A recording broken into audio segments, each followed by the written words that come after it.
పహల్గాంలో ఉగ్రదాడితో Indian army జూలు విదిల్చింది. ప్రతీకారెచ్చతో రగిలిపోతుంది. భద్రతా బలగాలు ఉగ్రరూపం దాల్చాయి. కాలు దువ్విన పాక్ ని మెడలు వంచడంలో తొలి విజయాన్ని సాధించాయి.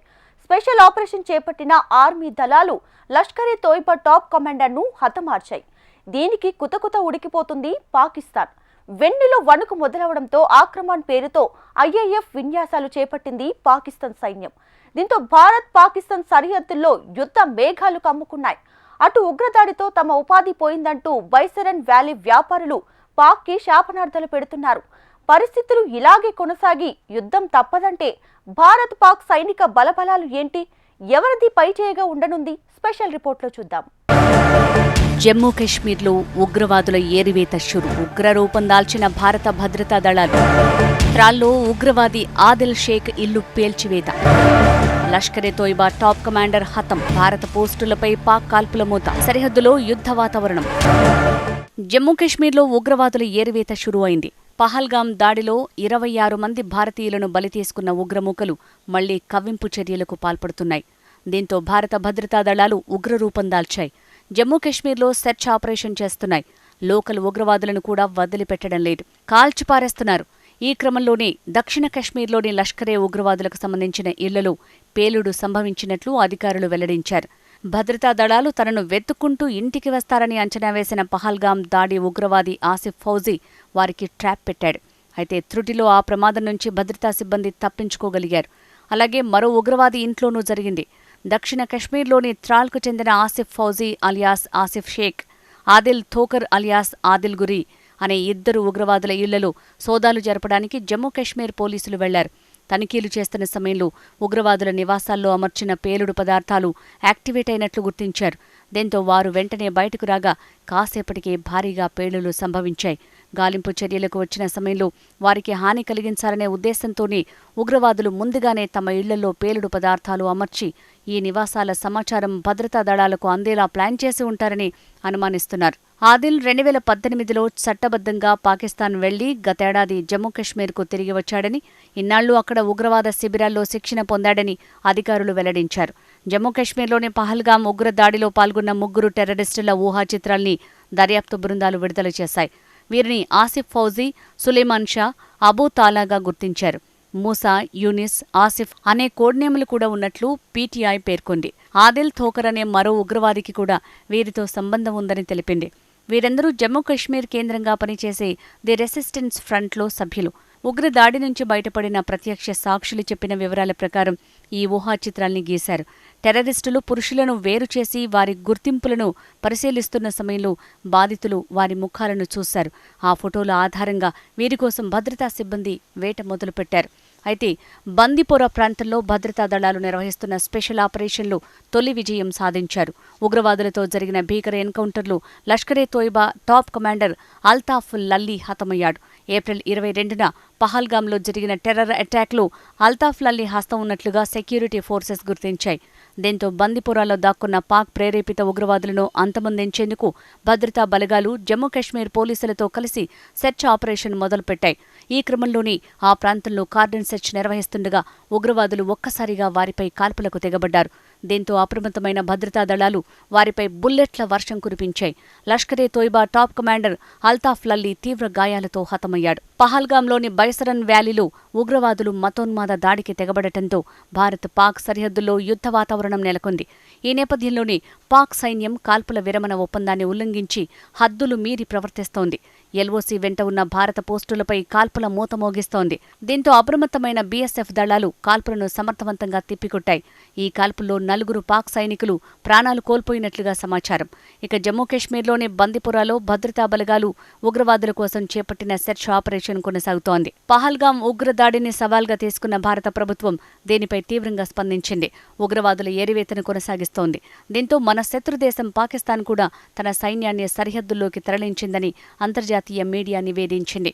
ఈ పరిణామాల మధ్య ఇరు దేశాల మధ్య యుద్ధ వాతావరణం నెలకొంది.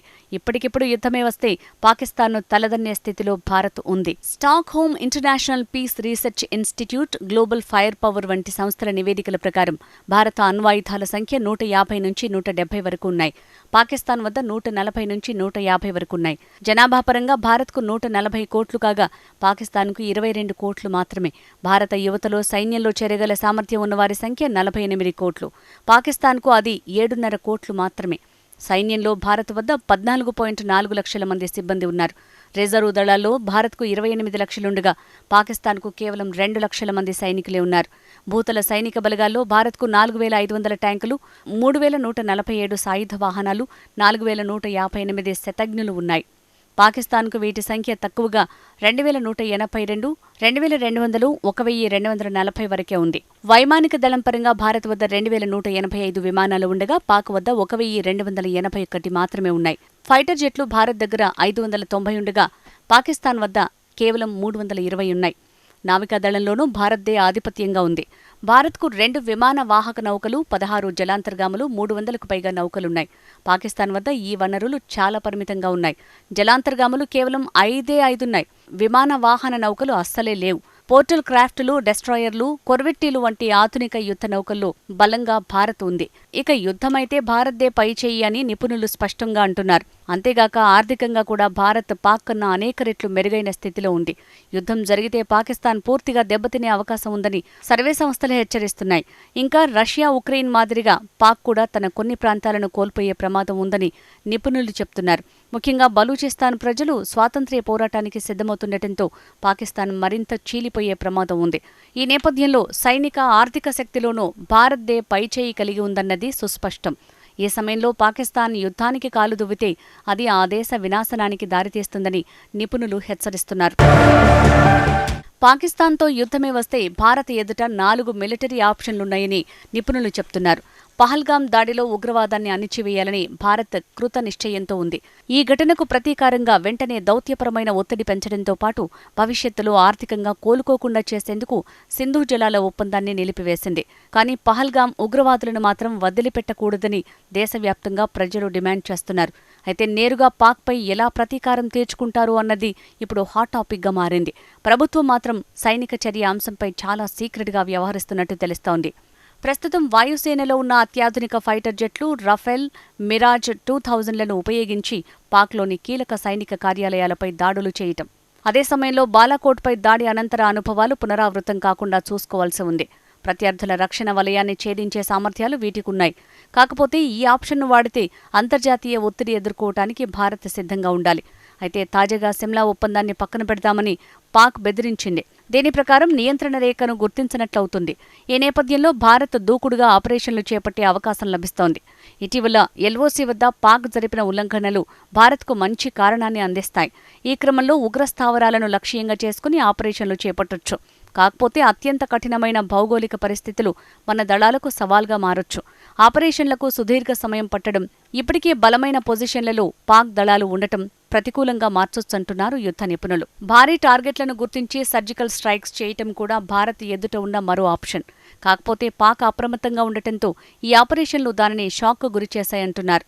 ఈ దాడులు అమలు చేయాలంటే రియల్ టైం ఇంటెలిజెన్స్, శక్తివంతమైన దళాలు, ఖచ్చితమైన ప్లానింగ్ అవసరమని సూచిస్తున్నారు. లక్ష్యాలపైకి గురిపెట్టి భారీ శతఘ్నులు, స్నైపర్ గన్స్తో కాల్పులు జరపడం మరో ఆప్షన్గా ఉంది. వీటితో పాటు భారీ మోటార్లు కూడా వాడొచ్చు. దీనివల్ల తక్కువ ఉద్రిక్తతలు తలెత్తుతాయి. నియంత్రణ రేఖ సమీపంలోని శత్రు స్థావరాలు, సరఫరాల మార్గాలు, అవుట్ పోస్టులను తుడిచిపెట్టొచ్చు. కాకపోతే భారీ దాడులంత ఫలితం వీటికి ఉండదంటున్నారు. శత్రుదేశం పాకిస్తాన్పై ఎలాంటి దాడికైనా భారత్ సిద్ధంగా ఉంది. సెంట్రల్ సెక్టార్లో అగ్రశ్రేణి పైలట్లు డ్రిల్స్ నిర్వహిస్తున్నారు. ఆక్రమణ పేరుతో సరిహద్దులో ఇండియన్ ఎయిర్ ఫోర్స్ విన్యాసాలు చేస్తోంది. అందులో రాఫెల్, సుఖోయ్ లాంటి అత్యాధునిక ఫైటర్ జెట్లున్నాయి. అవి పర్వతాలు, మైదాన ప్రాంతాల్లో చక్కర్లు కొడుతున్నాయి. ఈ పరిణామాలు చూస్తోన్న పాకిస్తాన్ సైన్యం వెన్నులో వణుకు పుడుతోంది. దీంతో పాక్లోని క్రమా ఎయిర్ బేస్లో విమానాలను టేకాఫ్ ల్యాండింగ్ ప్రక్రియను ముమ్మరం చేస్తున్నారు. భారత్ ఏ క్షణమైనా తమపై దాడులు చేయొచ్చనే భయం పాక్ను వెంటాడుతోంది. భారత్ పాక్ సరిహద్దుల్లో ఉద్రిక్తత నెలకొనడంతో పారామిలిటరీ బలగాలకు సెలవులను పూర్తిగా రద్దు చేసింది కేంద్ర ప్రభుత్వం. జమ్మూ కశ్మీర్ పరిస్థితులపై త్రివిధ దళాలతో కేంద్ర హోంశాఖతో పాటు రక్షణ శాఖ ప్రత్యేక సమావేశాలను నిర్వహిస్తున్నారు. ఈ క్రమంలోనే లీవ్లపై వెళ్లిన సైనికులు వెంటనే రిపోర్ట్ చేయాలని ఉన్నతాధికారులు ఆదేశించారు.